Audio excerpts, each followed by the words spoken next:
The chances are, if you're subscribed to this channel, you aren't playing the newest American football game that EA just released. If you're not playing it, you really are missing out, because there's so many tiny details that make this one of my favourite sporting games of all time, and the entire time I'm playing it, I'm thinking one thing: why is this feature not in FC25? I'll have to admit that this video is mainly just an excuse for me to play more of the game, but I've collected 10 of my favourite features to let you know how they'd make career mode a better game. Who knows, maybe someone from EA will see this video and copy paste them into the game for FC26. So let's start with a bunch of tiny details that all add up to add a bunch of depth and uniqueness to a lot of the teams. The first thing I really like is how coaches have connections to certain players. This makes the players want to play for the team if the coach is at that team, even if they're not the best option for their careers. Imagine if Barcelona academy players came through really idolising Pep Guardiola, so they'd rather move to Manchester City than United, or if Italian players would prefer to play for Ancelotti rather than someone like Ole Gunnar Solskjaer or Thomas Tuchel. That's the kind of thing that this game has, and I think that's such a cool idea that I've never thought about before. Coaches can also move clubs in this game too, so players that idolise managers can follow the managers around. If you're slightly older than the average viewer, then you might remember Harry Redknapp having Jermaine Defoe, Nico Crankier and Peter Crouch at about 7 different clubs. Having a system that rewards you for keeping players happy would be massive for role-playing in career mode. Moving from the menus onto the pitch, and the atmosphere is actually ridiculous in this game. If you're at a team that's known for having intense fans, then the game becomes much harder.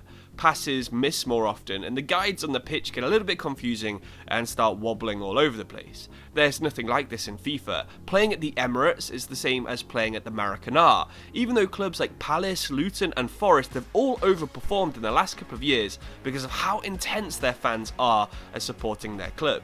I'm not too sure how this could actually be put into career mode. Maybe you could have a slight reduction in first touch and passing abilities during certain parts of the games when the crowd is going absolutely mental.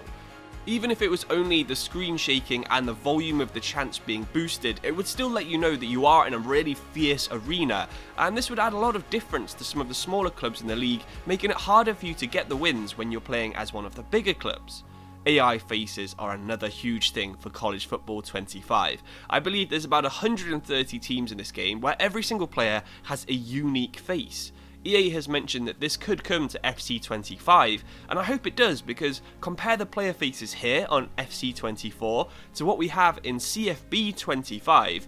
One of them looks like a 2010 game character, the other looks like a photo of a person that could actually exist. Sure, it's probably just another small detail that I like, but with how the Academy is by far the most loved part of career mode, making players feel more unique would turn these guys from fake players to people that you can make a real attachment to and really enjoy using in the game. Hopefully both AI faces and also the Academy players aging will work just as they do in the game, and also combine to be a really nice feature on FC25. So we're only 3 features in, and coaches moving clubs and having players that like them, a better atmosphere off the pitch and AI faces are already pretty big reasons to like this game. But one thing a lot of Academy players do go on to do is break records. Of course, it's a lot easier for EA to keep track of this with records from one country where there's only about 6 different leagues, but this is what the records page looks like for every single division. If you look deep enough into the FC24 database, you can find out that there is already top scorer information and record appearance data for every single division in the game, but as you might know, if you've ever beaten a record, it usually breaks rather than trying to update once you break the record. If we had a page that could keep track of the most goals, appearances, clean sheets and stuff like that for every league in FC25, I think it would give a ton of objectives for both player and manager careers. Imagine trying to overtake Alan Shearer's 260 goals record while playing as someone like Mikey Moore from Spurs in player career mode, or maybe take over James Milner's last few years of his career and give him the 20 appearances he needs to have the most Premier League appearances of all time. It would even help if you were managing in a league you're not familiar with. I found out that Bilbao had the record La Liga scorer before Messi and Ronaldo appeared, and if I had this opportunity to try and reclaim this record for Bilbao, that would make me really enjoy that career mode. It definitely helped me find out about some college football players that of course I had never heard of before.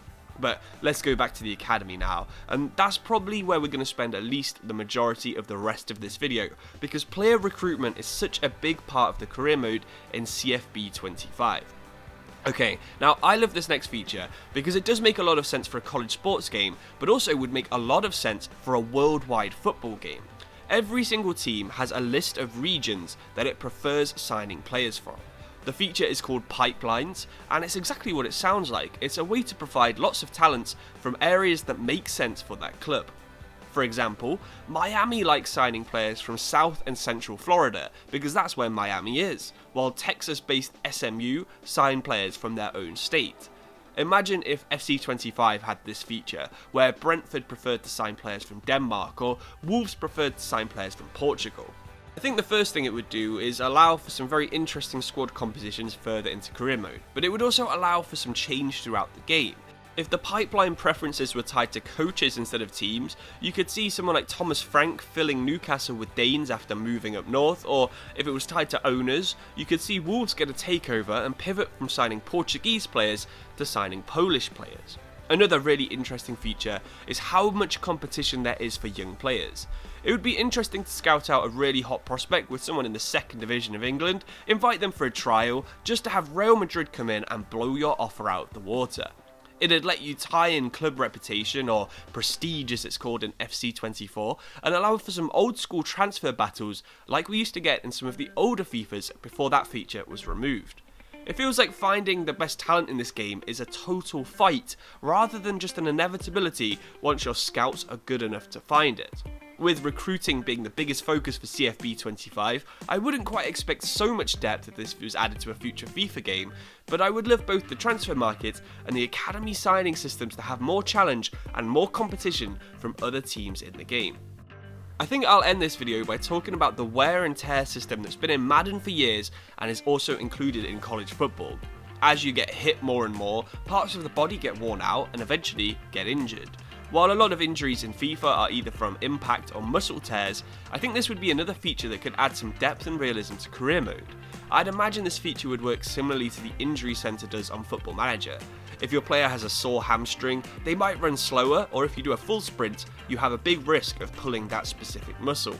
If your player is coming back from an ankle twist and get a big hit on the same ankle, it would do more damage to them than the same tackle would on their fully healed ankle. As more and more players complain about the crazy amount of games every season, injuries and fatigue both seem like they're undeveloped in career mode. I remember fatigue working the exact same way on FIFA 04 as it now does on FC24 20 years later. There are actually even more features that are included in both games already, but college football does better than FC24. Dynamic attendances are already in the game, but don't really matter and they're hard to notice, whereas in college football they're displayed better and bigger attendances give you a bigger home advantage. It seems so simple to do, and hopefully FC26 has something similar to this in that game. Don't get me wrong, college football is by no means a perfect game, and it definitely has its own flaws and bugs, but I really hope the college football model is a vision of what we're going to get in the next 2 to 3 releases of FIFA. It would add so much detail and depth to what already exists, and above all, it would add a lot of fun. If you have EA Play, definitely give the game a trial download, but if you're not interested in the sport, don't go out and spend €60 if you don't have EA Play. Let me know features from other sports games that you'd like to see in career mode in the comments. I know F1's career mode has better created team mode than FC24 has, Madden has stadium editing and team relocations, while the NBA game has a career mode that lets you play eras like playing in the 1980s. There's so many ideas out there, I just wish FC26 had a few more new ones. But thank you for watching. Like I said, leave comments of any suggestions you have below this video. Thank you for watching. Cheers and goodbye.